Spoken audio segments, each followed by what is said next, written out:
and welcome to the first official episode of Behind the Boards Podcast. I am here today with my second host, Taylor, a very close friend of mine. Unfortunately, Tyler cannot be here. He went away on a camping trip. Uh, very, very lucky.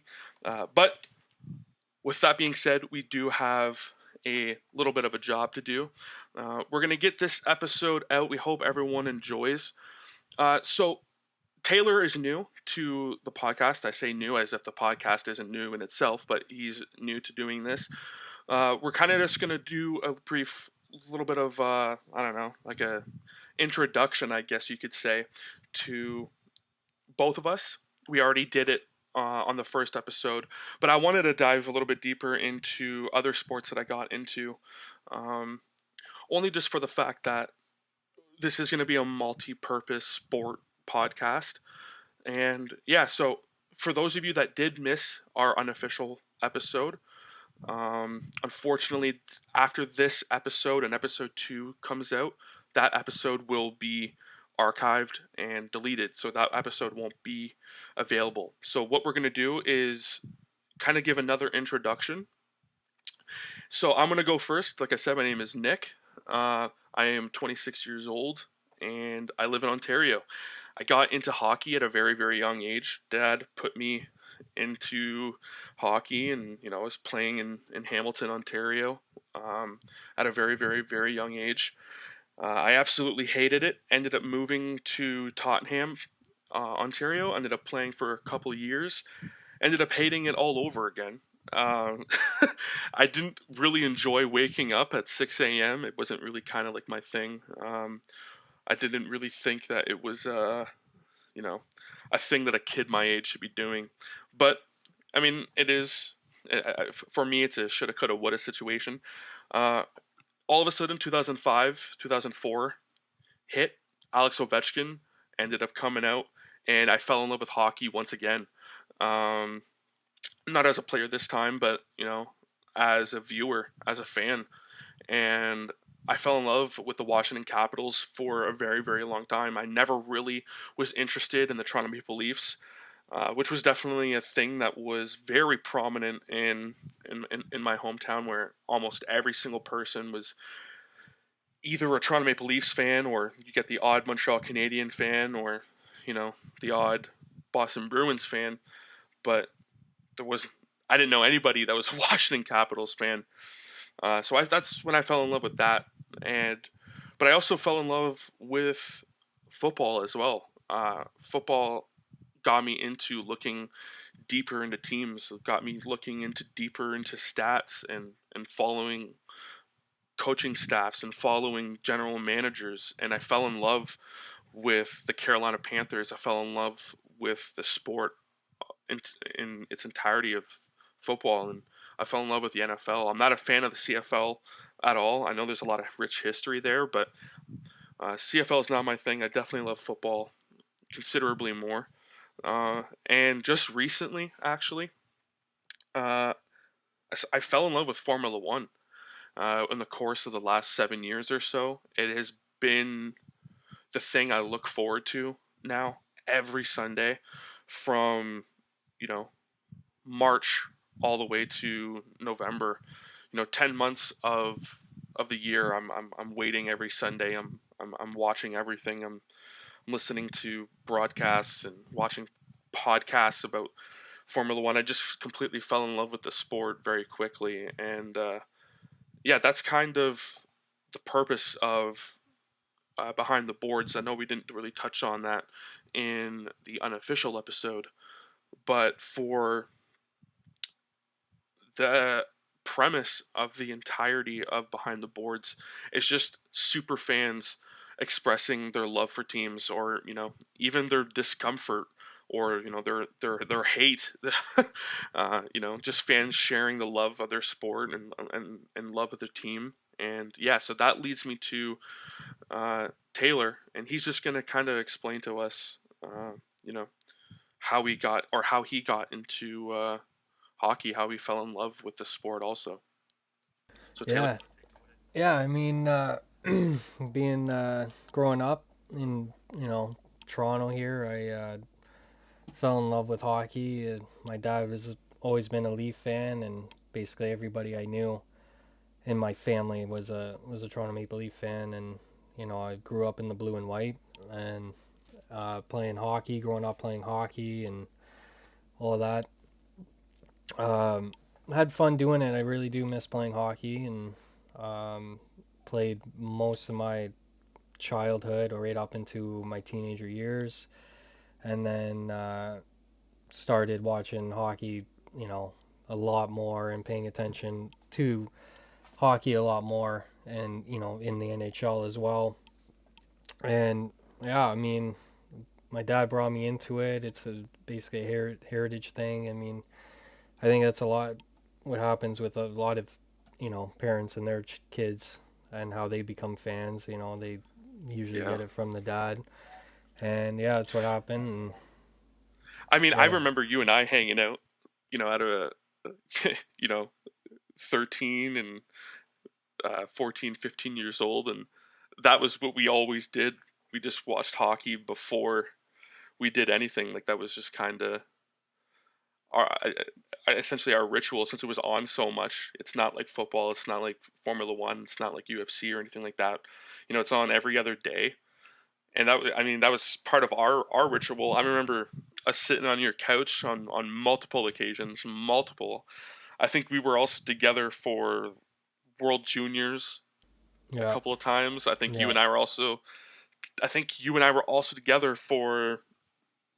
If I'm not mistaken, the Olympics also when Sidney Crosby scored that goal. If I'm not mistaken, I'm pretty sure we were together for that. Yeah, a long time Uh, ago, so I don't yeah, exactly remember, but I wouldn't be surprised. Yeah, I yeah. mean, You it's and a I lot mean, of times. yeah. I mean, when I look back on my love for hockey, you were definitely a bigger part of that. You're also older than me, Right. so I looked up at you, or I looked up to you in that aspect as well. But it was how much you were into hockey that I was inspired to get that deep into sports as well. I mean, unfortunately, I fell in love with football. That was kind of like my thing. I loved football, and but but yeah, the Stanley Cup. Now, the last episode, me and Tyler were talking about it, but over the course of the last couple of years, uh, obviously the Leafs aren't in it, but um, we also have one of those relationships where we can kind of pick off immediately whenever we start talking again. We're both very busy people.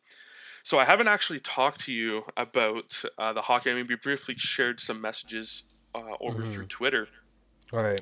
about the loss of the Toronto Maple Leafs, which is what I want to Hmm. get into first, and then we'll get into the Tampa Bay Lightning here winning the cup and whatnot. But the one thing that I do remember, uh, with you and I is me being a Washington Capitals fan. You Yeah. weren't around when I switched from Washington Capitals to Tampa Bay Lightning, um, No. which is one of the things that I don't know if I can say that I'm a big enough, or I'm the same level as a fan as you and Tyler both. Um, Hmm. because I gave up on the Washington Capitals the year before they won the cup. And the reason why I stopped was just for the fact of, they were losing the same way, either against the Rangers or the Penguins. And it happened every single year. Second round, it was like, it was almost expected. And when they lost in 2017, I said, you know what? I fell in love with Habby Bullen also in 2004, 2005 Hmm. when they won the cup. I was a big LeCavier fan also, and Martin St. Louis, and you know Legends. I love those guys. I loved that core, um, and I just said, you know what, I'm going to dive right into Tampa Bay. So my question for you is, Hmm. I I know you to be a very big fan of the Toronto Maple Leafs. What is it that that you think is keeping all the fans? Is it the all the losses will make the win better, or is it just kind of like you guys are just kind of getting used to it? Because I know that there's been a lot of people that were affected pretty negatively um, by this recent loss. So I'm just kind of wondering where your head's at, why you are still sticking as a fan, or if you thought about switching teams. Yeah, it's a good question. Yeah, I really don't have a solidified answer for it. I mean, I don't know. I don't know really what it is. I feel like it doesn't matter how much they disappoint me and how much they frustrate me. It's just I always end up coming back. It's a real love-hate relationship with this team. And I think it's a lot of the same with these other people. I mean, I personally cannot see myself cheering for a different team. Now, when you're talking about Ovi and the Caps there, all those times that they did lose, I mean, Toronto has never been a consistent playoff team until, you know, for the last, I think, 4 or 5 years now, they've, been in the playoffs and the first Yeah, round exits continue to happen. So, when the Leafs either didn't make the playoffs or got eliminated in the first round, I've always wanted to see Ovi get the cup. I've always wanted him because I think he's such a just a really really good player in the time of what he's achieved. Being in this league, and yeah, he's yeah. he's I an completely elite agree. and he's up there. He deserved a cup, and he finally got one. He did it, and he partied like he should have, and he deserved that cup. And I wasn't cheering for the Caps because I'm a fan of the Capitals. I was cheering because I'm a big Ovi fan, and I Yeah, I wanted know to you see him are. to get the cup. Yeah, I wanted to see him get the cup, and it's good to see that. So Yeah. I don't know what it is. I mean, I can't cheer for a different team. I can't. I don't know. I'm more drawn to different players on those teams to see them succeed in a certain way. Right. And I mean, I think Carey Price deserves a cup as well from what he's done, and probably one of the best goalies in the NHL, if not the best. Obviously Vasilevsky is right there with him, and Yeah. it was a battle of who was going to be the best goalie, and Tampa came out on top, and you know it's I don't know, it's crazy to think. Do you do you think that it's an issue with the players, or do you think it's an issue with management? I mean, when you and I talked briefly on Twitter, I brought up the whole management situation. And for those of you that don't know, my thing with the management is, you know, Kyle Dubas, and maybe not so much the coach. I didn't. I might have been too hard on the coach, but I just don't think Kyle Dubas deserves to be GM right now, the Toronto Maple Leafs. And Hmm. I briefly touched on this with Tyler as well. A lot of the um, I guess rebuttals for me bringing up Kyle Dubas is, he ended up signing Mitch Marner, ended up signing Austin Matthews, but when you have a $10 million goalie that shut down $40 million in forwards, I mean, you Yeah. kind of got to look at that, and then you also got to look at the fact that, hey, you know what? If you look at the roster of the Tampa Bay Lightning since 2015 up until now, from 2015 up until now, the main core is still there. Is still there. Yeah. You look at the Leafs, and it's like, what, like Tyler on the last episode ended up bringing up the fact that, with the Nazem Kadri trade, Hmm. if Kerfoot leaves, there's nothing to show for that trade. And I Oh, will admit, I'm not 100%. a big Kadri fan. I used to be a big Kadri fan, but I feel like he gets horrible penalties at horrible times. Um, Yeah. but at the end of the day, it still comes down to what exactly is like can change. What exactly is happening? And I think it's the same thing that the Cleveland Browns had. And I'm gonna kind of give you a little bit of a history lesson, and or not a history lesson, but just a lesson in general. And for the people that don't know too much about the NFL or don't know too much about the Cleveland Browns, but the Cleveland Browns were in a far worse shape than the Toronto Maple Leafs, and that was Hmm. because they had too many hands in the pudding. No one knew where the direction was going to go. They had, if I'm not mistaken, almost 15 head coaches. 29 quarterbacks since the 80s. And then they found one in the 30th with Baker Mayfield, and that's because of John Dorsey. John Dorsey ended up picking up all these other great players, Nick Chubb, Jarvis Landry, all these great players that is going to now extend this possibility with the Cleveland Browns, maybe making it, past the first round this time coming up. This team, I believe, is going to be something to um, fight with going into the playoffs now and going into a regular season. But my point is, John Dorsey, even though he got all these great players, is fired. He had a horrible way of running the Cleveland Browns, and I feel like that's Kyle Dubas's issue. But on on top of that is no one has a direct line of sight of what they want. Everyone has different things they're saying, and I think the issue is, like I said, too many hands in the pudding. And Kyle Dubas is listening to up top. He needs to figure out what the people below him want, what the players want, what the coaching staff needs. First of all, I think getting rid of Babcock was the dumbest decision of all time. I think Babcock was the best for that team. I know, but I mean, I know there was a lot of issues with the fans with him, and but it kind of just proved in this playoffs that Matthews and Marner should not be on the same line. And my point to that is Stamkos was on second line, Hmm. and you know anything can happen. Maybe the Toronto Maple Leafs pick up a good core. Maybe maybe you guys get some light at the end of the tunnel, and maybe it's through Dubas. But I just don't think it is. I think you guys need a new GM. I think you guys need a GM that looks and handles everything on his own. And I think Kyle Dubas is still too young. I don't think he's made any of the right moves, and I don't think he can pull in good players at this point. Yeah. If if they do, I think it's the appeal of playing with Austin Matthews. Because I was telling Tyler, playing with Austin Matthews is like probably going to be playing with Ovechkin or Crosby or all those great players back then.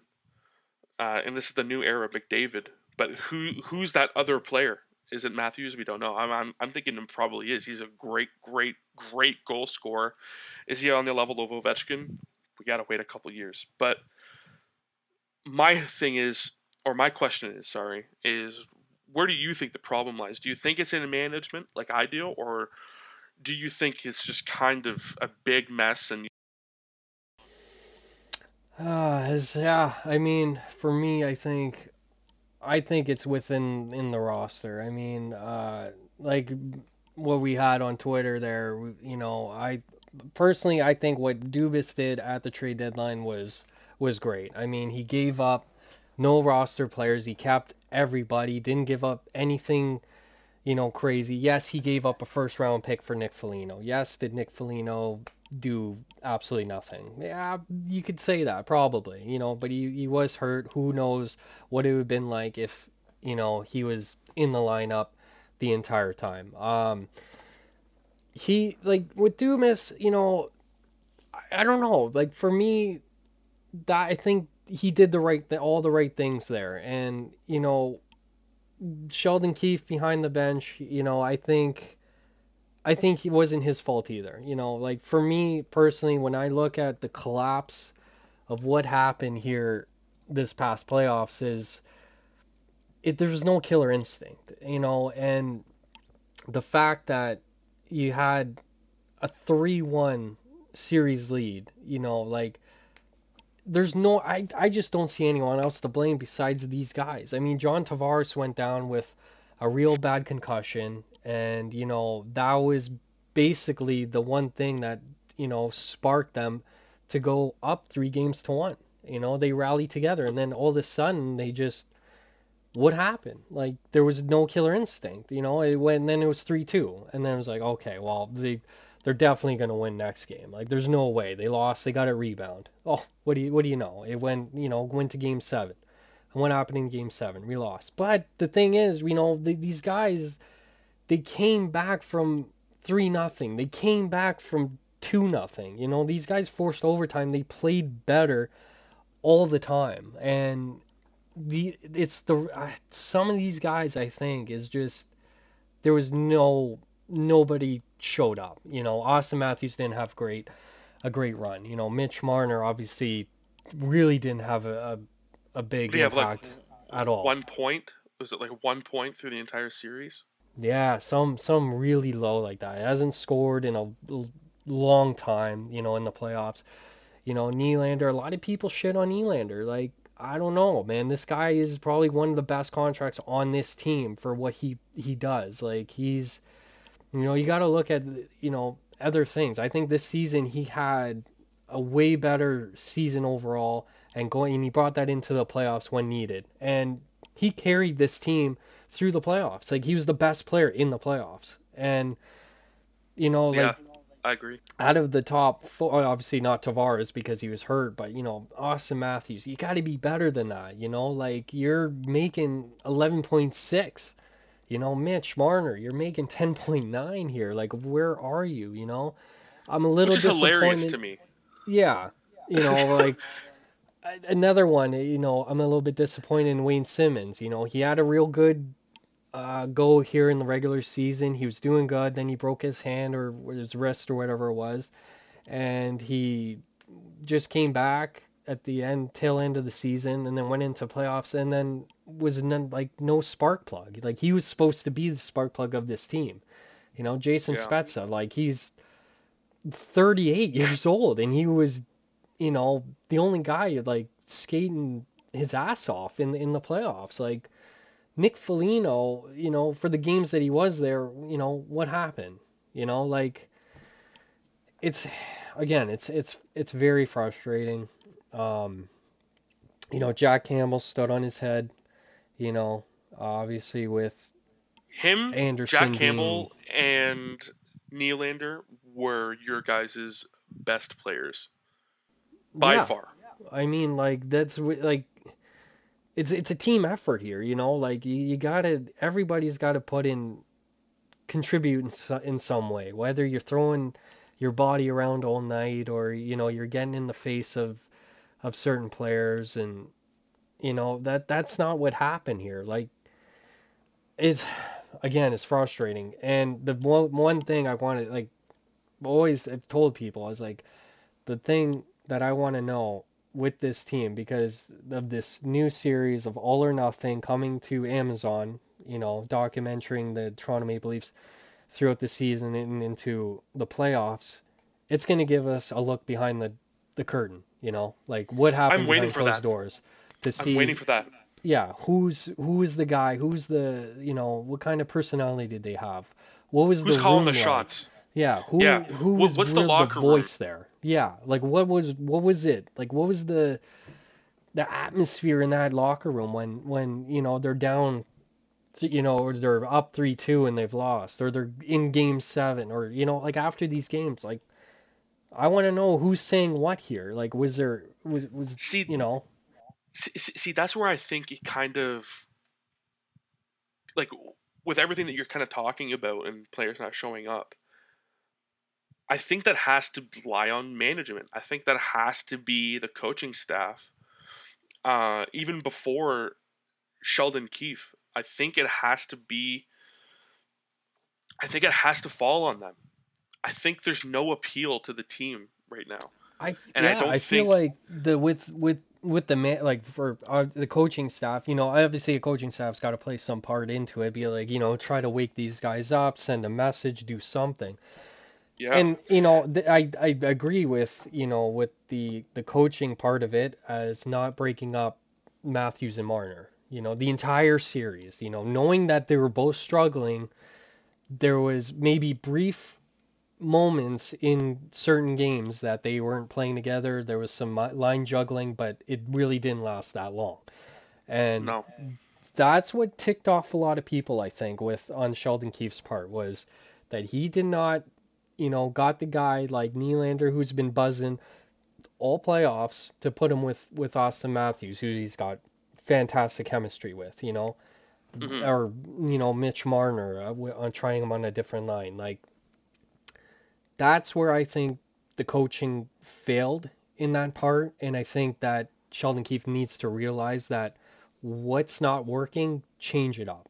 You know, don't fix what's not broken if they're running a good 60-minute hockey game. Like Well, I if think they're the playing great hockey, don't change anything.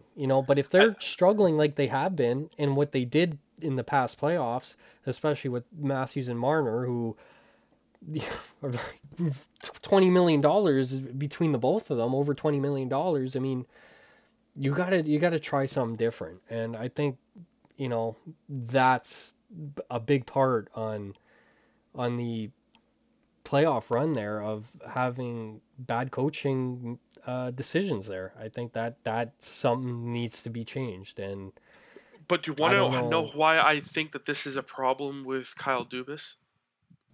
Yeah. And I can kind of I might be able to kind of prove it, not full to the full extent, but I might be able to make my point a little bit more prominent.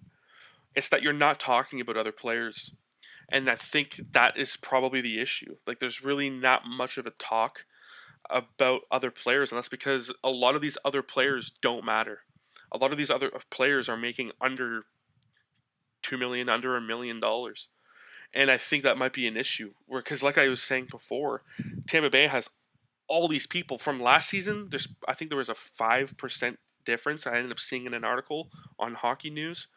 5% of this year's roster on the Tampa Bay Lightning were different. Mm. And I don't think Kyle Dubas looks at the end of the season and goes, okay, these guys are good. We're going to keep them. We're going to get the core stronger. We're going to get these guys built up and we're going to put them through their camps. They're going to get better, but they're also going to lose together and then win together. But the problem is they're just losing. They just keep losing, but they're losing constantly with different players. I really believe that even if with John Cooper being as good as he is, and I truly believe he is the best coach the NHL has ever seen in a very long time. And I don't think I'm being biased here. I think I'm being very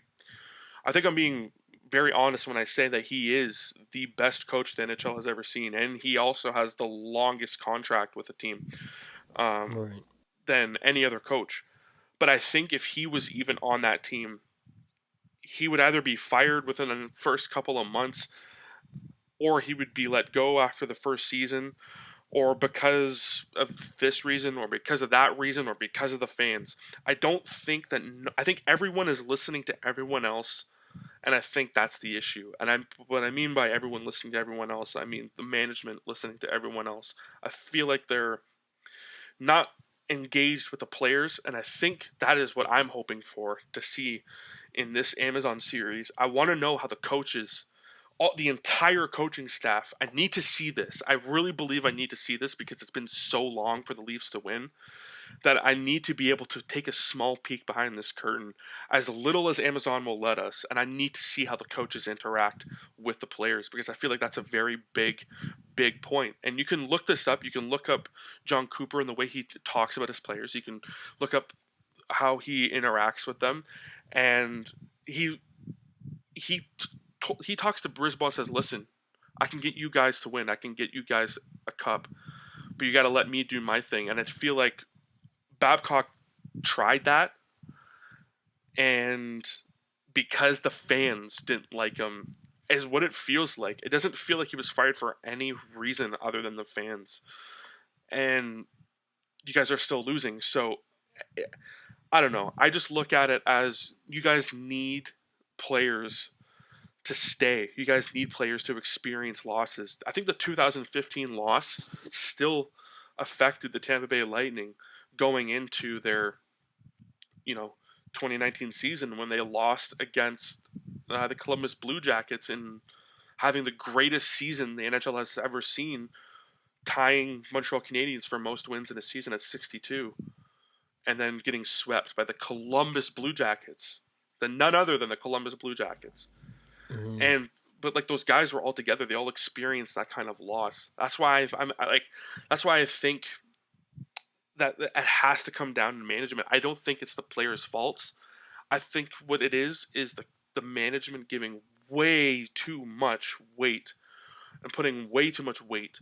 And the fans do it too. On top of Austin Matthews, on top of Mitch Marner, on top of Nylander, and now Tavares, and Jack Campbell now is going to experience that. And I'm wondering how he's going to be able to handle it, because it doesn't look like those four players handled it. And granted, Nylander had a great playoff season. He had a great season this year, but he hasn't like there's been other seasons where he's been really bad, and it's just kind of like, is he now coming out of his shell, or is this luck? Like, you can't really, like, you don't really know. Like, I feel like there's no spark in the Toronto Maple Leafs on the player side or the management side of things. But what the heck do I know? I'm just a fan. I'm not even of the Toronto Maple Leafs. I'm a fan of another team looking at another. So, I mean, at the end of the day, I can only speculate. But yeah, Right, and it's obviously, I don't know. I just find it's very frustrating. What has been the Toronto Maple Leafs for the last 5 years or so, and it's, I don't know. You need to get over that hump and get out of that first round. And I thought, I get like this was the year, like you had Montreal by the throat going into in this playoffs, and you know I've had conversations where it's like, if this pattern continues, like what's gonna make free big time free agents want to come play here? They're but not that's gonna my want to point. come here. It's like they're gonna be like, oh, why? Just to lose in the first round? Like, like it's almost like coming here just, like if you want to retire, like come here, get paid, and then just dip after your contract's up. Like, you need to attract the bigger fish to Toronto. You got to bring these guys into this market, because at a certain point, like right now, you look at it, for example, Austin Matthews' hometown is Arizona. This is a talk for a long time. After his contract is up, is he gonna be like, he's gonna opt out and go to Arizona?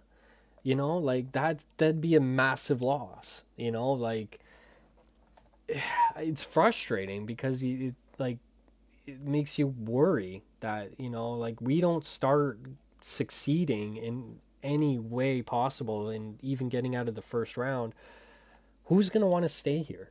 You know, like it's something's got to change, and like with this Amazon series, it's going to be interesting to see what's happening behind closed doors, and hopefully we can get more of an An idea, understanding, yeah, and an idea, an understanding of what's really happening. And right? if then a lot of people will have an idea of what's being said and who's doing what, and you can really basically go from there. But I don't know. It's going to be an interesting off season, obviously, with the expansion draft coming up, free agency. Guys need to be re-signed. Cap is not moving up. You know, much, if at all, um, which is making everything very tough, and it doesn't leave a lot of wiggle room going into this off season. So we'll see. Yeah. Well, let's move on from that. What do you think of the recent Stanley Cup win? Like what do you think about it? Do you think there's like an asterisk or do you think there's kind of like a like a clear slate? This is a true Stanley Cup win for the Tampa Bay Lightning, or do you think that there's a shadow of one, or like what's your thoughts on it?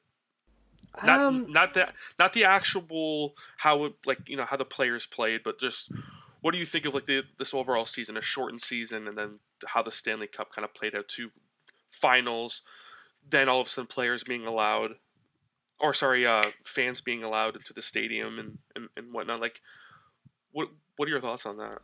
well, like I think, you look at the like you go back, towards, last season there was a bubble, right? They played in the bubble and it was completely different. No fans, it was hard to gain energy and build off the momentum when there's no fans, right? So they kind of had to work and build off with each other.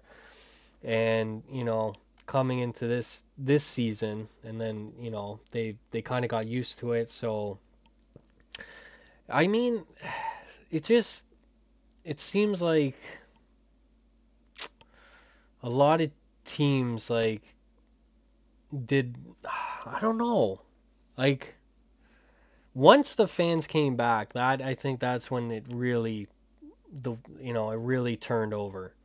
Yeah, And with um especially in when Tampa here was getting their fans and it was full, like it was sold out, like even in the Vegas series it was like it was a sold out arena, it was just electric. And I think yeah, it that was played a pretty big awesome. part. I think that really played a big part in, and I've told other people this. I said it's going to be really tough if, say Vegas or Tampa move to the final and you're a Canadian team, which, obviously a lot of people know that we were stuck in a real The worse rough, off in the pandemic. Yeah, yeah, and, we were just not making any progress. So we couldn't even get fans in there, and it was a momentum change for I think these guys. And I got to give it to Tampa. They did it back to back. I don't think that's very easy to do. I think no, and I and also that under a year.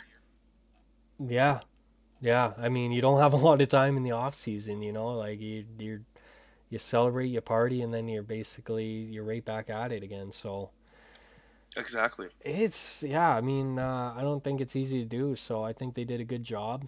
I got to give kudos to Montreal as well for doing what they did and getting that far.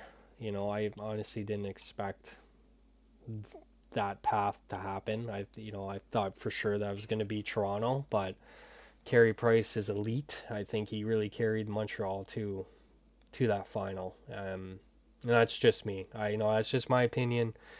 I think that goaltending was solid by him. I will say that I believe he was the only person that showed up for the playoffs against the Tampa Bay Lightning. Yeah. He's the only one playoff ready. He was the only one that really wants that cup, and he's also the only one right now out of all the teams that were in the playoffs that deserves a cup. I was telling Tyler on the last episode that I feel more bad for him than I do for all of Leaf fans and all the Leaf players right now. Because when you Yeah. come into a team like the Montreal Canadiens with so much rich history, and I'm not saying the Leafs don't have it, they've been around, just as long, or almost Yeah. just as long. I think Montreal came in first. But I mean, Right. regardless of that, they've both been around for a very long time. But Montreal has such a rich history, has so many really, really, really good, talented players that, you know, Rocket Richard. There's a trophy named after him. Like that's a big thing. Like when you get into a team with that much history, and then you get an entire team, or sorry, when you get into a team with that much kind of like I don't know the word I'm looking here for, but like just the weight from the fans in general is a lot. Like when you start playing bad, the fans will go after you. Like that's the kind of fans you're dealing with Hmm. when you're in with the Montreal Canadiens. And I think when you come into the Montreal Canadiens and you're a huge prospect and you're a goalie, I think there's a lot of weight. And you're as good as him, I think there's a lot of weight. And I was also telling Tyler, having a player like Carey Price on your team is not a bad thing. Hmm. But Oh, with the players that you have on your team that are when they're bad, that's the bad thing. And I mean, what can you do? You had Jake Allen there to relieve him, but if hmm. he would have came out, I 1,000% no. Carey Price would have asked for a trade. There is no way Carey Price would have let Jake Allen on any of those games. If Jake Allen was out on any of those games against Tampa, the score would have been a lot worse, I believe. But um, I think I think Montreal will not make it to the playoffs again that far in a very long time. And I think Carey Price might be on his way out because he also, um, if I'm not mistaken, I just got a notification a little while ago that the Canadiens are exposing Carey Price. Goalie reportedly waives no move clause so Montreal can protect Jake Allen. So Yep. That I don't know what that means. I don't know. We can all sit here and speculate. Seeing Carey Price in another jersey would honestly make me super sad. It would make my dad super sad because, like you said, Carey Price, best goalie in the league, arguably. I think he's still top three, hmm. easily. Absolutely. Vasilevsky, for me, I don't know if he's first yet. I think that he proved himself 1,000% on multiple occasions, but I want to see him. He's so young still. I want to see him in his prime, and I don't even Yeah. think he's hit it. I think when he hits his 30s, 31, 32, I think we're going to see a very good, very good, very talented, and very run down Vasilevsky. That's going to be very similar to Carey Price. I think very, very critical of himself. Even though he won the Stanley Cup, he was saying that there was still a lot of work he has to do, and I feel like that's a champion. That's a championship mindset, and I know for a fact Carey Price has that mindset too. And I know he's beating himself up over it. He'll never listen to this podcast, but I do hope that he's able to find peace with it and know that he had fans cheering for him on both teams. I would have loved to see him race the cup, regardless of if my team is making it through. Yeah. And I think with him being on waivers is very scary for the Montreal Canadiens. I don't know if that's the Montreal Canadiens that put him on waivers or if that was himself. Oh no, yeah, it's I think it was him, Or, or I or think it sorry, was, waves. yeah, Waived I his no think, move clause. yeah, I think it was him for doing that. As obviously the deadline's, I think tomorrow, I believe, and they got to Yep. submit their rosters and before the freeze happens. So, you know, uh, If it's Seattle picks him up, if yeah. Seattle picks him up, I believe that I really believe that all of a sudden there's going to be a huge there's going to be there's going to be a lot of fire in that team because I'm sure there's players that are in their heads right now that are thinking to themselves, I'm the one going. It's me. I'm the one leaving.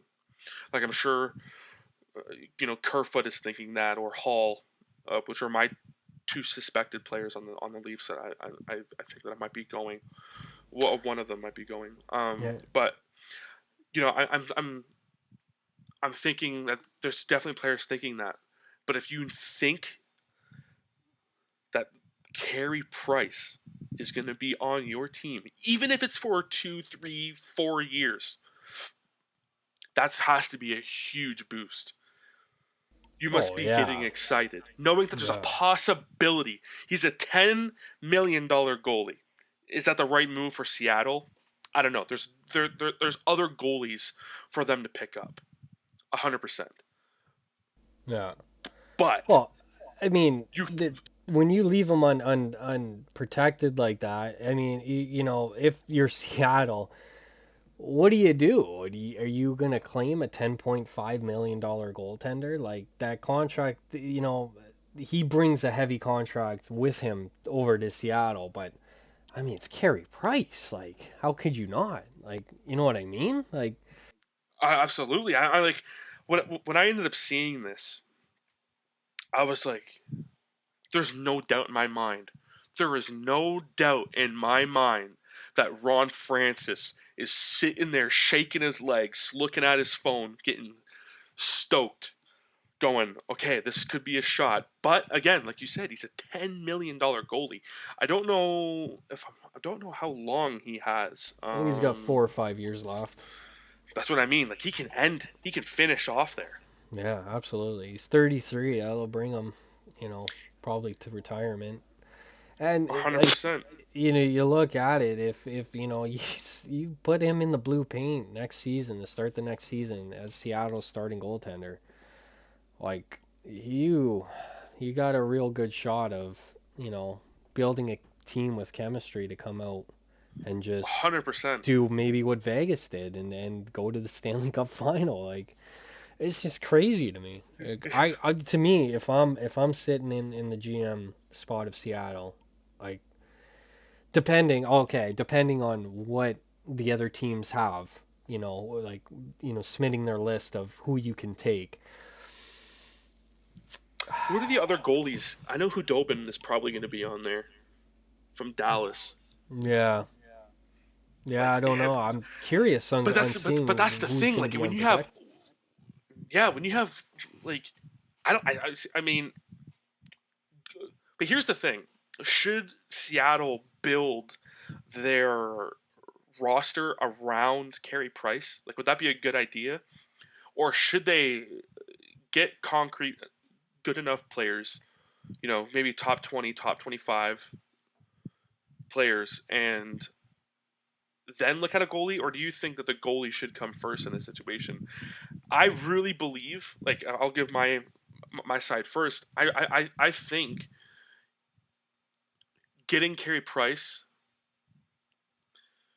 getting Carey Price would spark the new season in a huge way for the Seattle Kraken. Oh yeah, I Because, think. like you said, Vegas. I mean, Vegas got Marc-Andre Fleury, Yeah, who is arguably, again, top. I don't know. I don't know what you would place him. I would top put him maybe five. top five. Yeah, Yeah, top five for me. I don't know if he's a. I don't know if he should have won the Vesna, yeah, but I he's mean, up there. I hey, mean, he is very good. He is very good, but Carey Price is far better, and I think having him on your team, or sorry, having Marc-Andre Fleury was big enough to spark the players. And plus, also too, they ended up getting great players. Marchessault, no. Carlson. I mean, these guys are fantastic players. But there were also under the radar players too. But I mean, if I had a choice between if Hudobin's the only one, which I believe he would be one of three. I don't know. I have to relook at my list. Um, but I think Hudobin uh, is fine now at Dallas. I personally believe Ron Francis is going to look at Carey Price and very much consider this. I think my picks of Sherratt or Danault going are right out the window now. I wouldn't be surprised. I would not be surprised if Carey Price throws on a Seattle Kraken jersey for this upcoming season. But I would like to know what you think. If building a roster around Carey Price is a good idea, or if they should just build a regular roster first and Yeah, I get mean, the goalie after. it's definitely hard to say because I think it all comes down to chemistry. You look at obviously Vegas and what they did, and they put a team together who just gelled right out of the gate. I mean, again, I don't know. I mean, what I've read just recently, that Dallas is gonna or has Ben Bishop has agreed to waive his no movement clause to be exposed. So now you got Really? another solid goaltender available. Mind you, he's making 4.9, not 10 for the next 5 years, but Bishop has got 4.9 for 2 more years. Yeah, but when you Um, look at it, would you rather have the extra $5 million in Carey Price? I think so. Like if you were building a team and you saw him available, if you were in Ron Francis's on Francis's. If you were in his shoes, if you were the GM Yeah. of the Seattle Kraken, and you, like I said, you got that email or you got that text, or you didn't even know until everyone else did, and you got that notification on your phone.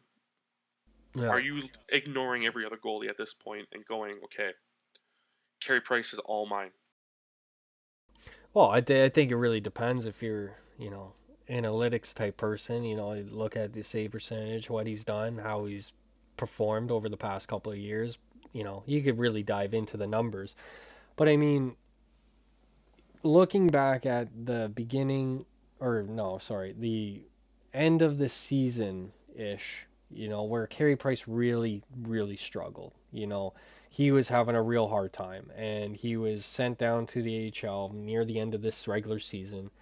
And this got this got Leaf fans really excited because we thought we've just icing on Hit the the cake jackpot. here.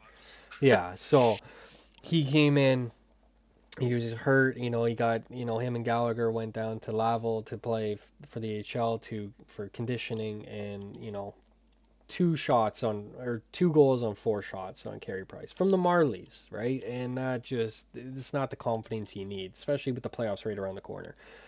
It Yeah. was, I think it was the practice, before game day of game one, and he was just letting everything in. Like he wasn't stopping a lot of pucks in practice, and you saw the video where he just one shot went in, he just snaps, and he just smashes his stick off the post. Like you could see the frustration, and you just thought like, oh man, like this is like he's on an all-time low.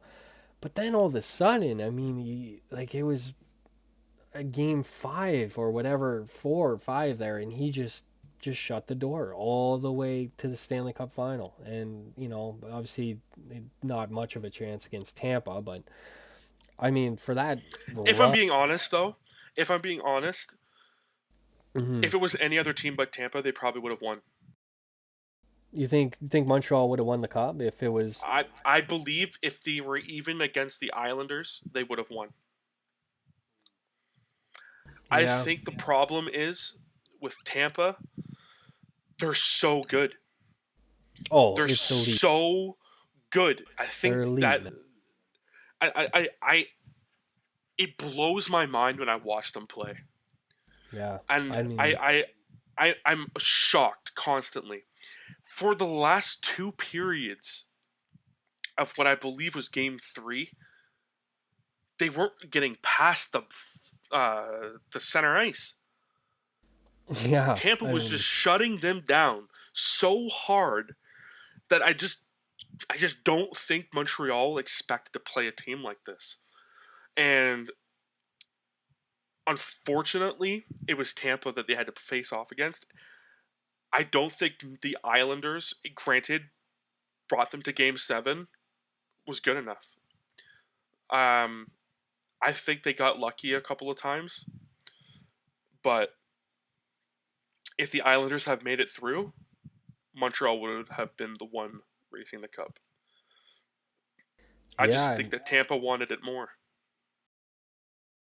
It's a Yeah, I mean, again, you go back to Killer Instinct, and obviously, Tampa has that Killer Instinct. Like, I'm a little disappointed in myself that I didn't, watch the Stanley Cup final because of, the healing over Toronto's collapse, and I was very focused in on the Euro Cup and watching Italy Hmm. play. So I completely ignored the entire, run after that, but I'm probably gonna go back and watch some games and see how they play because everything I heard is just it's unreal. Like the playoff is just or sorry, the power play is they're just so like just click, like boom boom boom, like there's no delay. They know exactly what they're doing, where it's gonna go. Like what I've heard, this team is just it doesn't compare to anybody right now. Like they're the best, and and what people say about being what is it 18 mil over the cap or whatever. For me, I don't see that being a problem because who did they bring in to bring over the cap? It's They not like re-signed they Chernak. who? They re-signed Churn? Chernak. That's what brought them over the cap. They re-signed Chernak. This is the Oh, like. So here's the thing. This makes me laugh so hard. There's no rule against this. This is what the no. ITLR was made for. It's not like Kucherov was like, yeah, see ya. Mhm. Sat at home and throwing around the pigskin with his dad every day. That's not what he was doing. The guy had surgery. Like this is what I was just been to Tyler or saying in the last episode. He Yeah. had surgery, had hip surgery. Now, granted, when he should have got it, his length of recovery time, this and that, I can't argue on that. I am not a kinesiologist. I'm not a sports doctor. I'm not a doctor at all. I don't know these things. I'm also not in the room when the staff and management are talking to Kucherov about this. I don't know. That is all of the speculation. No one knows unless you were there. But this is what the LTIR is used for. This is what the LTIR is meant for. It's meant for Yeah. players to take a longer injury reserve and recover. That's what that's meant for. And Yeah. that's what happened. Yeah. People who take Unfortunately, there surgery was need a money. long time. Exactly. And unfortunately, there was money. Chernak's uh, contract was up. Okay, Yeah. let's sign him. Let's re-sign him. The other thing is, too, they also put Tyler Johnson on waivers 3 times. They wanted to get rid of him. They Yeah. wanted that $5 million out, but then Yeah. Kucherov was, they said, okay, after a couple of weeks, he's LTIR, He got a really bad injury, and he even showed it off in the playoffs. He had a very rough shot. He scored some goals. He did very well. But even I was like, wow, he's in rough shape. There was a couple of shots he took where it took him a moment to recover after the whistle. And I was like, this does not look good for him. Yeah. And yeah, he would hunch down and stuff. Usually he's not like that. It's I was a little bit worried. And the other players played with broken hands. Victor Hedman had an injury too. Oh So yeah. I think it all just kind of comes down to what the what the management of the actual NHL want to do, because this whole $18 million at the cap thing, I think is just hilarious. You Yeah, know, and one thing that it's not like you guys didn't have Kucherov, you guys didn't have Stamkos, and you didn't have or Braden Point, for example, and it's not like you guys signed like a guy like that to come in and you know no, like or trade and for him, granted, like and exactly, and granted, you know, Chernak isn't an amazing player, but he is an important part of the core. But if he had been signed, or if he hadn't been signed, I yeah. think the cup would have still been announced to to the Tampa Bay Lightning. Hmm.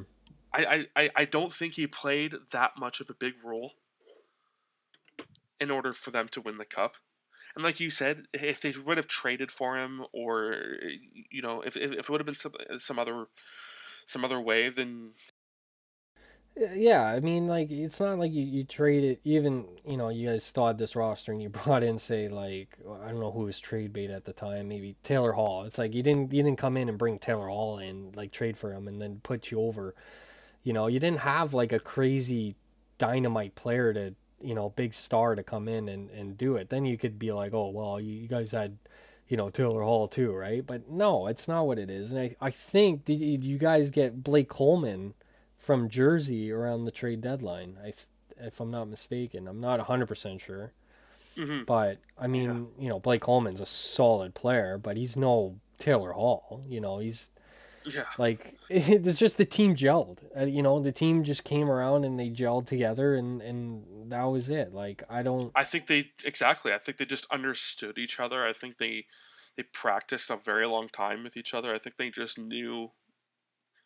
I think there was Yeah. like no. I feel like it was just like one of those like no secrets kind of situations, and you know, everyone knew where everyone was at every given moment, which is what made their puck passing and their forecheck absolutely marvelous to watch. It was fantastic. I absolutely loved it. It was like watching an orchestra.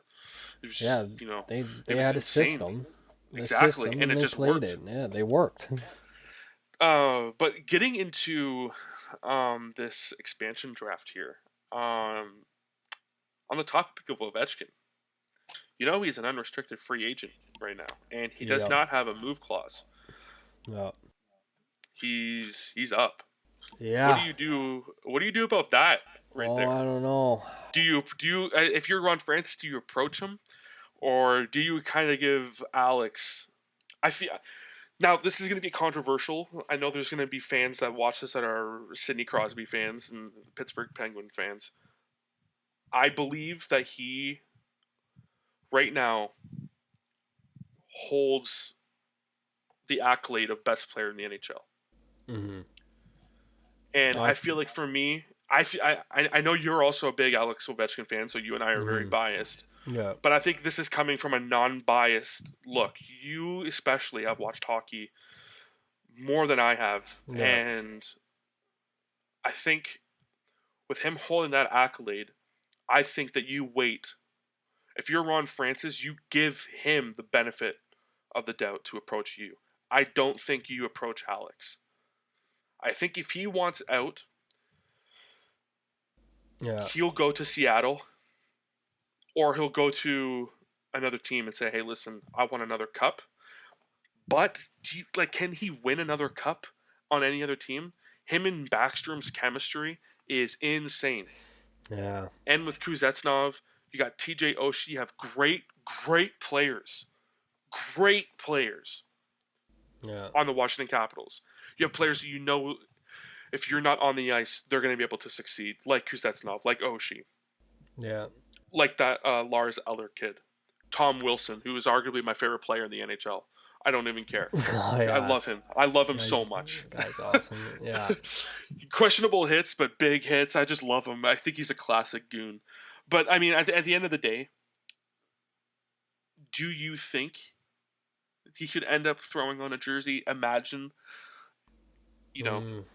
you get Ovechkin and Carey Price on the same team. Yeah. I mean, mean, you can't I. even look at it and say that can't happen because it can happen. It can happen. Yeah. What can they do? So let's say, for example, like what I'm thinking of is a primary example is is there enough money? Of course, there's enough money. There's $40 million in forwards on the Leafs. They can Yeah. definitely put Literally. $20 million for a goalie and a top-notch player. A Yeah. team that will a team. I sorry, a team that will want to be going to Seattle if they know Ovechkin and Carey Price is on there. There's going to be something. There's going to be something brewing. Will he throw on a Seattle Kraken jersey? I don't know. I think. I'm going to say no. Yeah. I feel like Yeah. it doesn't. I just feel like it doesn't make sense. Again, I feel like Ron Francis would not approach him. I don't think they're going to have his people contact Ovechkin's people because I don't think it makes sense. Ovechkin is going to say, "You, who are you going to be able to get? I have all the players I need." Yeah. I, the hard part is giving him a player like Backstrom. Yeah. Like, I mean, if you it's. talk about Ovechkin being the best player in the league for a long time, you got to Yeah. bring in Backstrom in that conversation because he holds almost every assist by Ovechkin. Mhm. The dynamic duo, name a better pair. But I think when you're looking at it, I, it's fun to dream. I wanted Carlson when he was leaving Ottawa, who I Mhm. think is your body double. Yeah. Um, when he was leaving Ottawa, I wanted him so bad on Tampa, but I just I think there's no way of him leaving. I don't think there's gonna be a chance that Brian McClellan or McLellan or McLeland, I forget his last name, the GM of the Washington Capitals, is gonna let Ovechkin go. There's no way. There's no Ah, way. I mean, it's If obviously like it's the captain of the team. He's been there, ever since he was been drafted. I mean, like, 2005, yeah, what do or you do? 2004. What do you do as that GM? Do you try to make like what? Hold on, what is their cap space like? Do they have cap? Do they have to make room? I mean, No, they got no, 9 mil. they're under. They're under, and they Uh, can give it to him. They could. I mean, I don't know what he's asking for. This is one thing that I don't know is that I haven't heard any chatter about Alex Ovechkin and any interest, which I'm kind of shocked about. But there hasn't been anything of coming out that Washington and Ovechkin are not close, or a deal will probably get done. I don't know, but I mean, looking at it right now, you have about maybe 10 teams right here that have a real good amount of salary cap to fill. Like, Rangers, Jackets, Bruins, the Avalanche, the Wild, Predators, Coyotes, the Sens, Hurricanes, Devils, Sabres, Red Wings, and then obviously the Kraken. I mean, Canadians. yeah, like there's a lot, man. Like a lot of teams could be dipping their hands in the pot here for him if they want to make him. Yeah, again, like Montreal, LA, like Vancouver. I even forgot about like you know all these teams. Like it's Hmm. it's gonna be interesting. I mean, I don't know. I don't know how I feel about him seeing leaving the Washington Capitals. Can't really picture him being in any other jersey. So I don't know. I'm gonna have to leave it up to Fate. the free agency and see what's going on. Unless they make a deal before then, I don't know. We'll find out. Maybe as time goes, maybe they want to get past the expansion draft first, see where everybody's at, and then maybe touch base back on a contract. So that's gonna be interesting. Hmm. 100%. They already have someone, by the way. Seattle? Seattle Kraken says they already have someone called Luke Henman, and entry level contract. Oh yeah, you're right. I don't know. Never heard of him. Not gonna lie. Canadian kid. Never heard of this kid. I never. Drafted by Interesting. Carolina. It's weird. I don't know. That actually just flew under the radar for me. I had no idea that they even had somebody on the roster, to be honest. Me neither. But yeah, that's definitely going to be an interesting. The next couple of days. When's the draft? 3 days. Yeah, Wednesday. It's going to be very interesting to see who they pick, Yeah, especially now with all these big players. Like Taylor Hall is also a UFA. and that's another one. I mean, Tuukka you Rask. you got a lot of talent in the free agent pool here.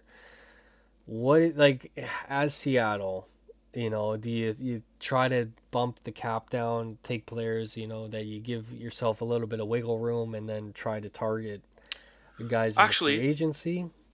it does say that Ovechkin has a modified no move clause. NT or no NTC. What does that Oh, mean again? no trade clause. No trade clause. Yeah, that's Yeah. right. So him being a free agent Matter. doesn't even matter at this point. Even the no move clause, I don't understand. Maybe that's what they have had on their previous contract. So yeah, That I could mean, that could be previous contract. yeah. I'm sure, for sure, he had a no trade clause going, like when he signed his deal. You know, Oh, 100%. Then he had one of 100%. the longest. He had one of the longest deals. It was the year, or the year before that they had a minimum. That he had the longest deal, Yeah.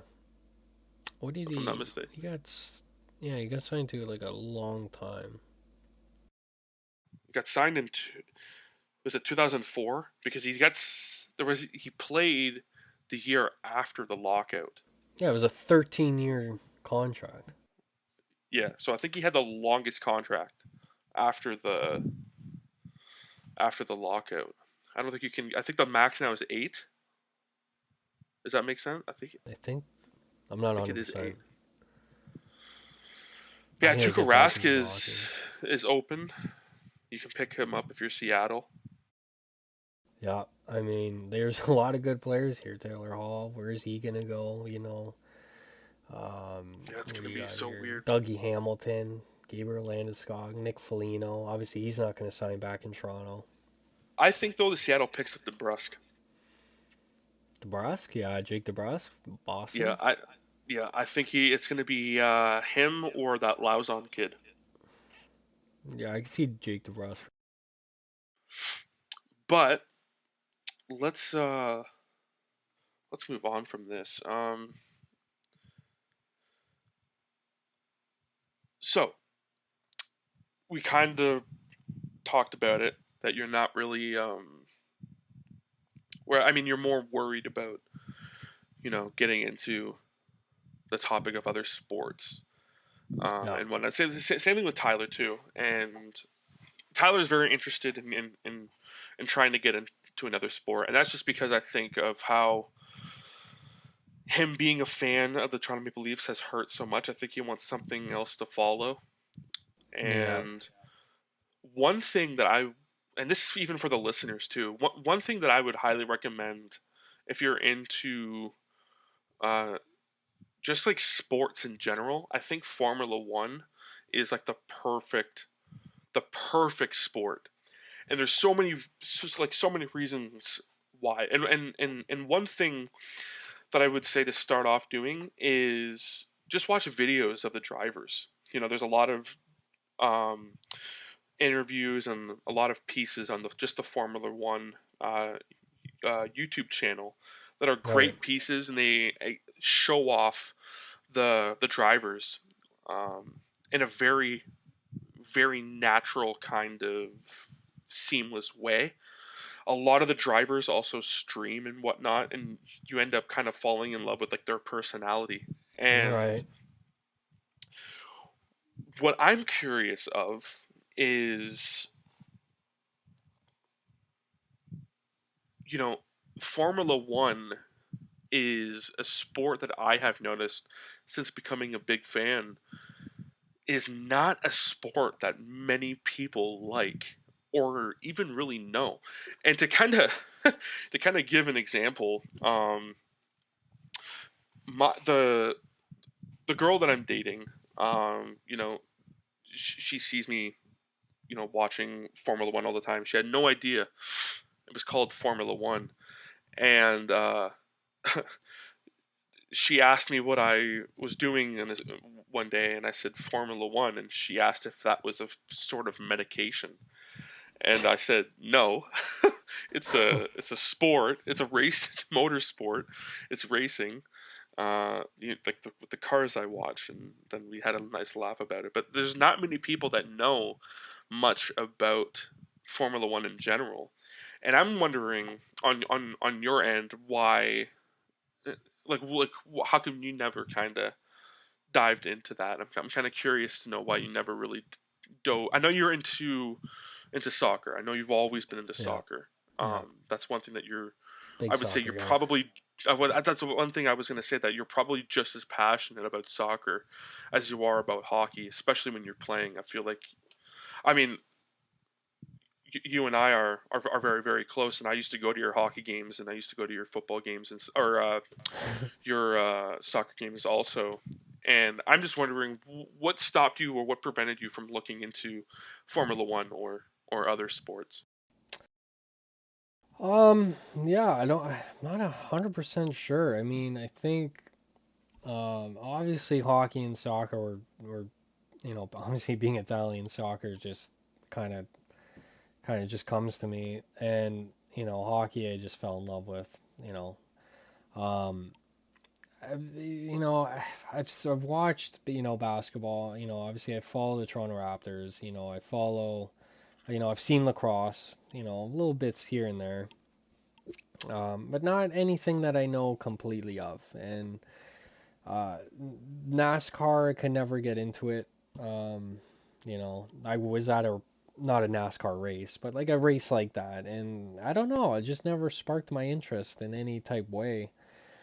See, Um, I was kind of the same way. I tried to get into NASCAR, but I thought, you know what? There's nothing appealing about the NASCAR.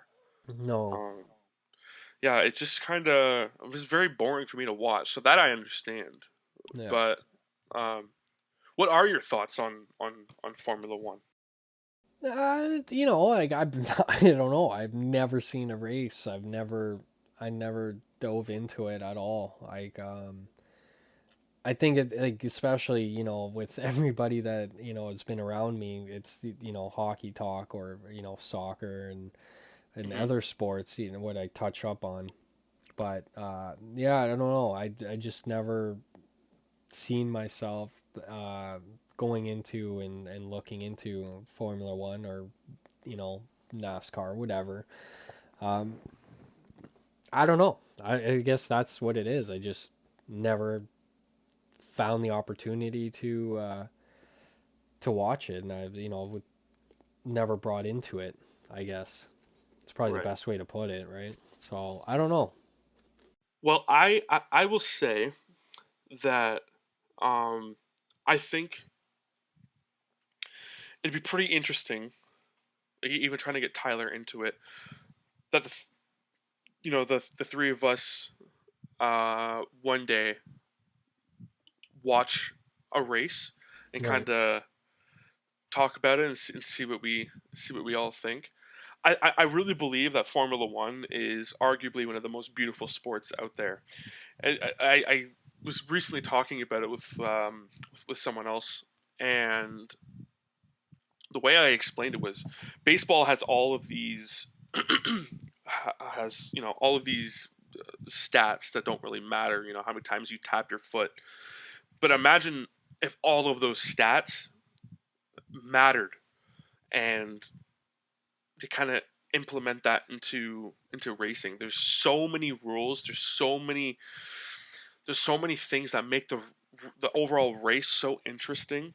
Like for example, the new car was just unveiled. It looks beautiful. It looks absolutely phenomenal. It looks futuristic. It looks super fast. It's gonna be very fast. Um, but the wheels are changing like that. The tires, and they're going up in size. They Right. were previously using 13-inch, and now they're using 18-inch. They're rocking dubs now. They're going to be playing some rap music in the pits. But my my thing is, it doesn't seem like it matters, but it matters so much because with the increase, so like this is how deep I'm into it. Especially with me being kind of in the industry of mechanics and whatnot, I kind of have to know these things. Right. Um, but with the increase of, or sorry, the increase in the tire going from 18 to 13 is going to add weight, and even though um, we don't know, like there's no like we I don't even know like the Formula One is so secret with their wheels. The fuel they use, no one knows what kind of fuel they use. Like it's so secretive, Hmm. and with that, I can only speculate that maybe the weight will increase by 5 kilograms, but that's going to be an increase or a decrease in you know maybe 3 to 5 horsepower, which means a longer lap time. You know, point Right. 20 like 25 milliseconds. which is huge Right. in the world of racing. And just kind of looking at that, it's just so interesting and so appealing to me that like something that small, something that minuscule can affect something that much. When you look at 0.25 seconds lost, it does not seem like it's that much. But in the world of racing, it's a lifetime. Like that can mean winning a Grand Prix or completely losing one.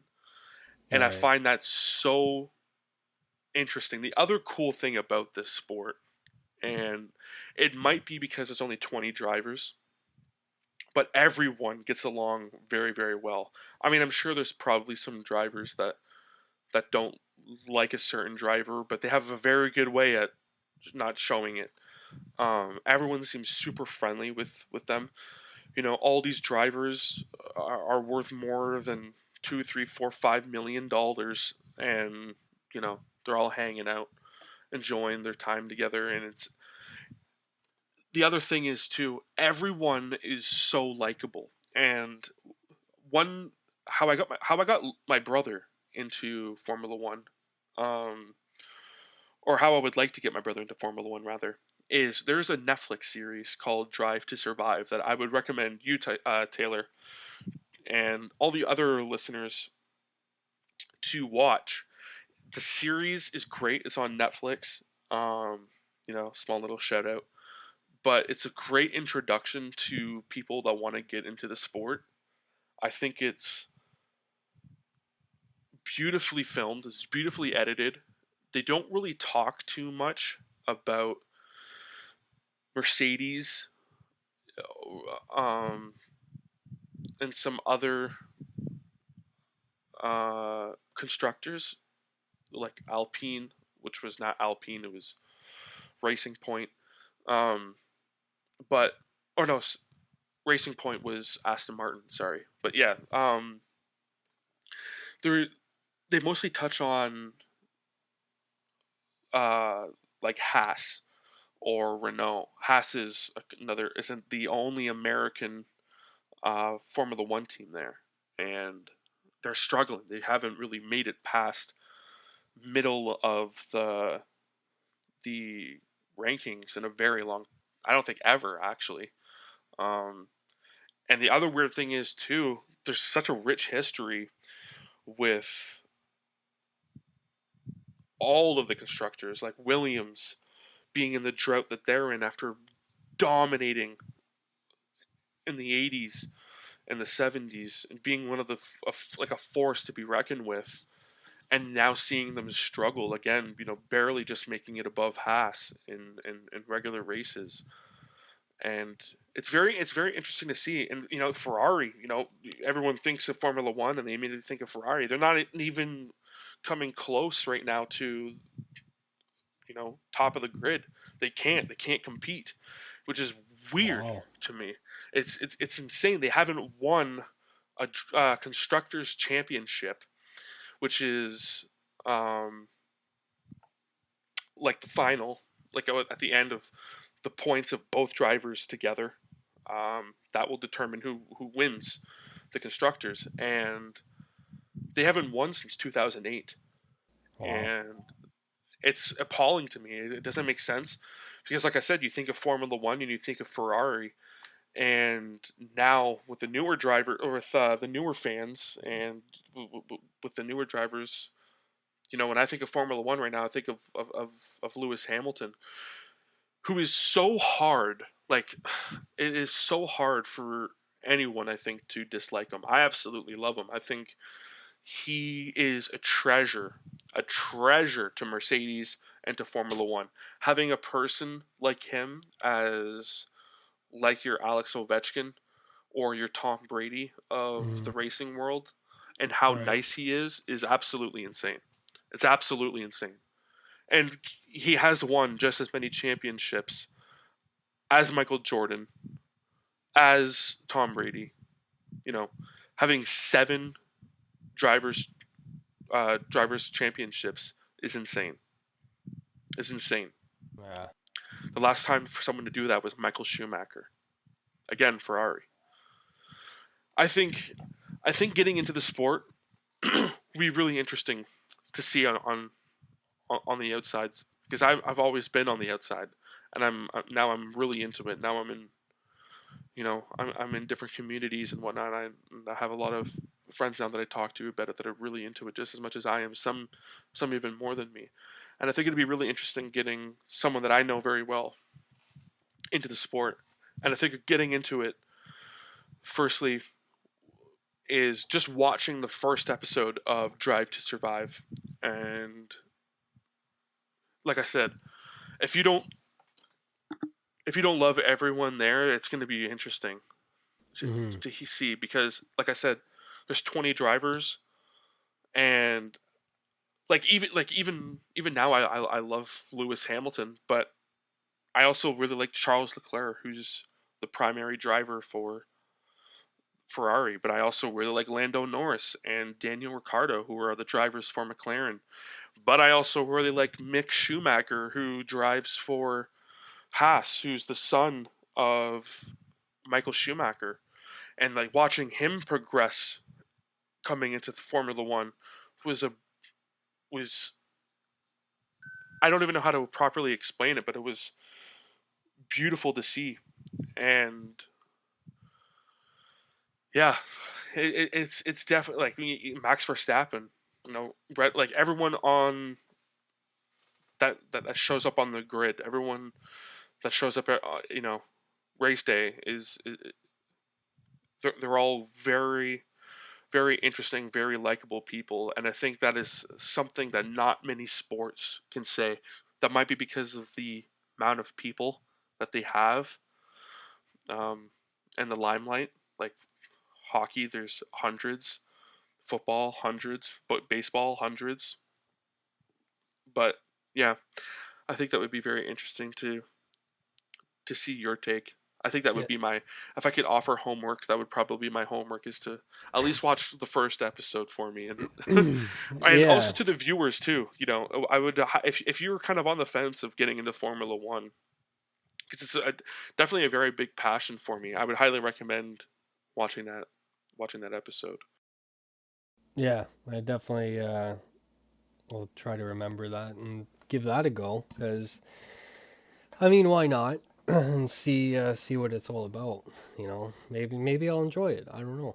Only time will tell. Yeah, I mean the only downside is sometimes the races are very early. um, Okay. they're at like 5 a.m., Oh, nice. but that's because sometimes they're across the world, and yeah, I think if you fall in love with it as quickly as I did, I think it'll be very easy for you to kind of catch up. Especially, there's some days I don't, like some Sundays I don't get to watch the race. I have to watch it, Sunday night, for example. But um, with the app, you can just watch the race, you know, like it was just happening. You can Right. replay it, so that's Yeah. pretty cool. How But often does a race happen? it would be like sometimes it's every other week. So sometimes it's like 2 weeks in a row. Um, I guess it really depends. Like right now, it's been kind of up in the air because of COVID. Right. So, like I know Canada's Grand Prix, which was supposed to happen in Montreal, that got removed from the calendar. Turkey came on and off the calendar twice. Um, yeah, so I mean, I guess it kind of depends. Like I don't really know the rhythm. So I know there's a race today, if I'm not Right. mistaken. That will be done at 10 a.m. It's marked in my phone. Um, the next one, it says, I'm looking it up now. August 1st in Hungary, and then after that, the end of the month in Belgium Of August. of August 29th. Wow. and then you So the got first and Dutch. then the 29th. Yeah, so it's Wow, it's very very far in sporadic. between. It's but the weird thing is, I'm looking at this now. Where was it?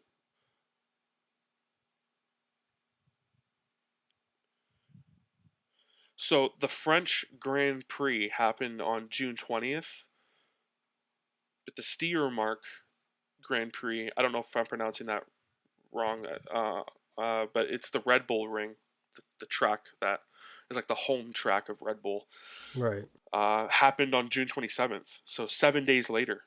Oh, wow. Um, so it's very weird. And then Austrian Grand Prix happened July 4th, and then now it's happening July 18th. So see what I mean? Like it's very sporadic. Yeah. There's not really like a set um, schedule. I think they kind of do it whenever they can do it. Right now, it seems, but like after Belgium, after the 29th, the Dutch Grand Prix is the 5th, which is 7 days later, and then the Wow. 12th of September, and then the 26th. So they have 3 races in September, but only 2 in August. It's crazy. Oh, Yeah, yeah. It's definitely one of those things where I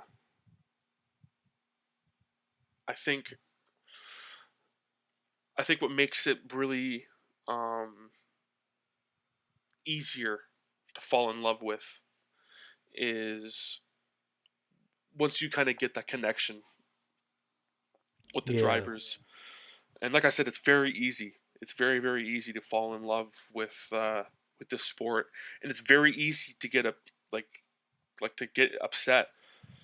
Like there's 2 Canadians that are on the grid, Lance Stroll and Nicholas Latifi. And Lance Stroll drives for Aston Martin. Nicholas Latifi drives for Williams, and that's how I originally got into it. Was being like, oh, there's Canadian drivers, nice. I'm gonna get it there. And then you realize, like, when I got into it, I wasn't really a fan of Lance Stroll. I wasn't.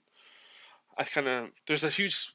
What I've read online and what I've talked to some people is that the only reason why he has a drive is because his dad is a big time owner, very Oh, rich wow. billionaire in Canada. So, but uh, yeah, I would recommend watching Drive to Survive to get into the sport. It's definitely and watching videos and stuff and whatnot. The races aren't very long, an hour to 2 hours, depending on um, where they are. If I'm not mistaken, I think Singapore is like a 2 hour race.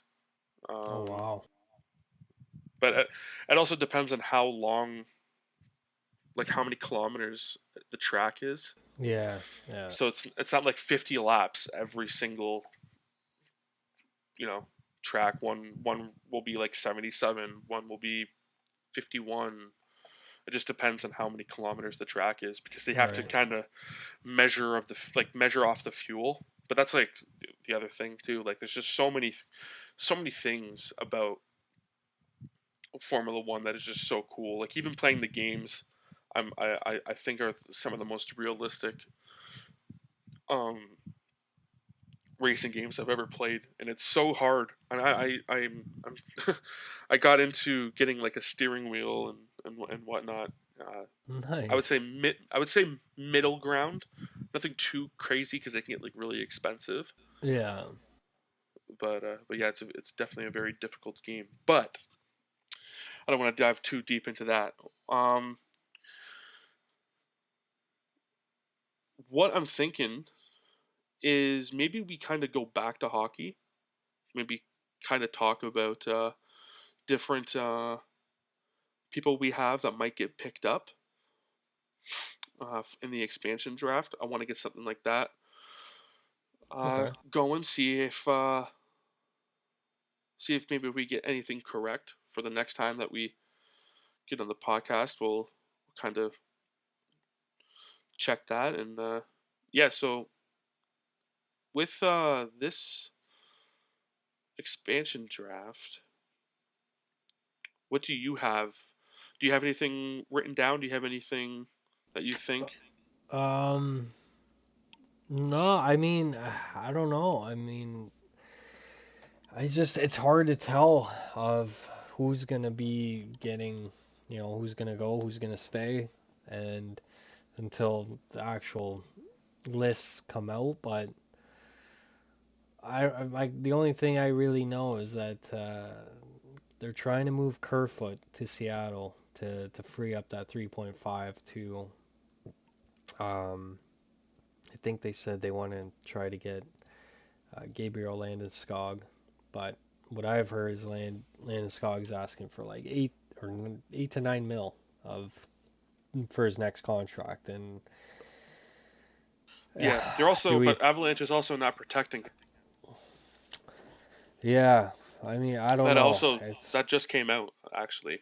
Um, I just got the notification on my phone 16 minutes ago. It says Colorado will reportedly expose captain pending UFA in expansion draft. So maybe they're kind of hoping. Like I don't know. I know that he wants out, but we'll see. We'll see what happens. I mean, I do have a yeah, list of who I think might go. Um, like I think for the Ducks, Heinen and Getzlaff.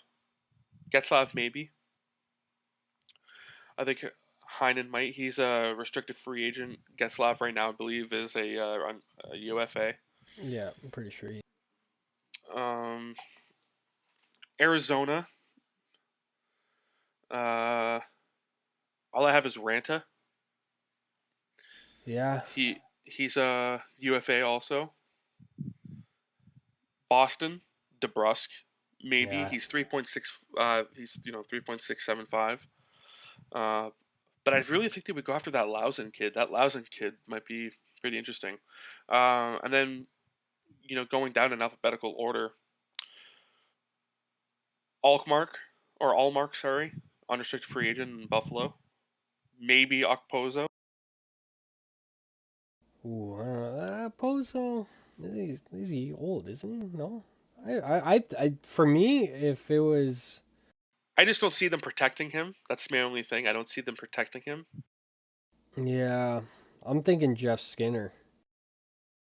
Yeah, he could definitely be one. Yeah, I think because that's a big contract, 9 mil for what he's got. Oh my God, he's got a lot. Yeah. The end of 26, 27 season, so Yeah, I'm he hasn't thinking been maybe. good either. So, Mhm. I'm thinking maybe Tanev for Calgary. mm, oh yeah, Might be a possibility there. yeah, I could see, I could see them. Mm, yeah, I don't know if Seattle would take Lucic. Lucic, I don't know. I wouldn't want to take that. Brings nothing to the table, that guy. No, So I think I that, could definitely see the other one I did somebody else. see. I did see a video of someone else talking about it, and he wrote down Killington on Calgary. Killington or Tanev. My choice is Tanev. If I was Ron France. Yeah, yeah, 10 of 5, 4.5. Um, Giordano? Yeah, he's Like, at would that 6.75 right now, six isn't he? seven? Yeah, that's the thing. But he's a solid defense. Yeah, maybe Christopher Tanev because it's 4.5 with 3 more years left. I could definitely see that. Hmm. Yeah, that's what I'm thinking. I think it might be Tanev that goes. Um, maybe we just focus on who you think. Um, if Kerfoot's not the one to go, who do you think it'll be? For Toronto, you know what? My guess is they're gonna protect Matthews, Tavares, Marner, Nylander. Yeah, And the four. then Do you think they're gonna do the 4-4 then? yeah, I think so. And then they're gonna do Muzzin, Riley, I feel so bad for that kid. Brody. And for me, I would do Jake Muzzin, Riley, Brody, and Dermott. I would leave Justin Hull unprotected. I'm not a big fan of that guy. And obviously Jack Campbell would be the last protected for the goaltending. I Yeah, just I don't do see. see I do see Hole going. I don't Mhm. I don't think he's that much of a No, I don't that think much he of a big brings. thing. Yeah, I don't think he brings a lot to the table. Yeah. Yeah. Um, have you looked at any of the draft? Have you looked? Have you looked there, or like who do you think is your number one prospect right now? Oh, I don't know. I haven't dived into the entry level draft at all. Um, Me so I neither. couldn't really put my 2 cents in there. I don't even know who. I'm not. I don't even know who is even. Do you know who has first pick? I believe it's going to be. I don't remember actually. Oh man, I'm so out of the loop right now. Um, wow, who has it? I have no idea. I don't know who. I don't know who came Holy first. shit! Would it be Buffalo? It actually might be Buffalo. Um, wow, I don't even. Like, I swear, I just looked at this like not too long ago. I think it might be Buffalo. That's the number one. It's either Buffalo or Anaheim. Buffalo or Anaheim. I don't really know that many people that are in the draft. I know there's like that Owen Power kid who looks pretty friggin' awesome. Um, that Kent Johnson, Mason McTavish. The only reason why I know him is because he has the same last name of Soap from Call of Duty. And Yeah, then it's that Buffalo. Buffalo's got the first round. okay. Buffalo, Seattle, Anaheim, So Jersey. actually, if I'm not mistaken, Owen Power will be going number one. But he said I don't think he wants to go in Buffalo because he just recently came out and saying he's going to do another year of school. Yeah, I mean, it's possible. Um, He wants to study instead of get drafted to the NHL to the Buffalo Sabres. yeah, because he's Man, from Michigan. I don't know why that kid. I don't know. Sorry, not the kid. I don't know why that team is still around. I have no idea. So bad for so long. They make no money. Like, oh my god. I don't know. The ticket prices there are hilariously low. I Oh, don't know. there's also that one European kid from Russia that Fedor Svechkov. I keep wanting to call him Svechnikov, but it's Svechkov. He's another one that I remember. Yeah, and then you got the last Hughes brother, Luke Hughes.